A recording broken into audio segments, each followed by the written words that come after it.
Let's talk about the forbidden love story that changed a nation and marked history. If you were faced with the challenge of choosing between the love of your life and being a king, which will you go for? I know many people will go for the throne, but the chief character in our story today chose love over being a king.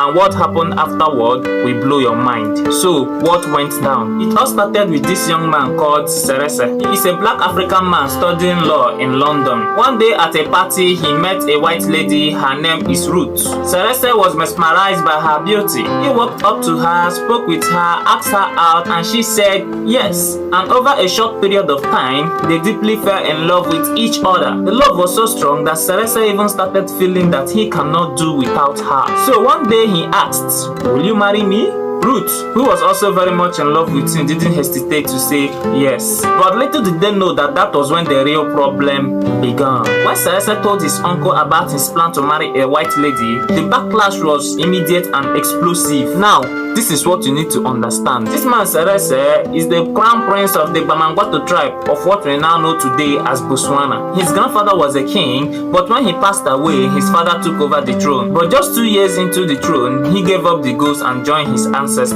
At this time, Seretse was just 4 years old, so his uncle Shekedi took over the throne until Seretse came of age. Mind you that this was all happening around 1947 and the country was still under the British colonial rule. So at that time, such relationship, a black man marrying a white woman, was totally unacceptable by tradition and by colonial rule. That's why Seretse's uncle strongly opposed the union. He believed that it will undermine tribal unity and bring shame to the people. So Seretse was given a brutal ultimatum to choose between Ruth and the throne. And guess what? He chose love over his life. Meanwhile, at the same time, the British government, which was still recovering from the Second World War, was caught up in the politics of apartheid South Africa, which was Botswana's powerful southern neighbors. Now, for those who don't know what apartheid government was, it was a system in South Africa where the government made strict rules to keep the white people and black people apart.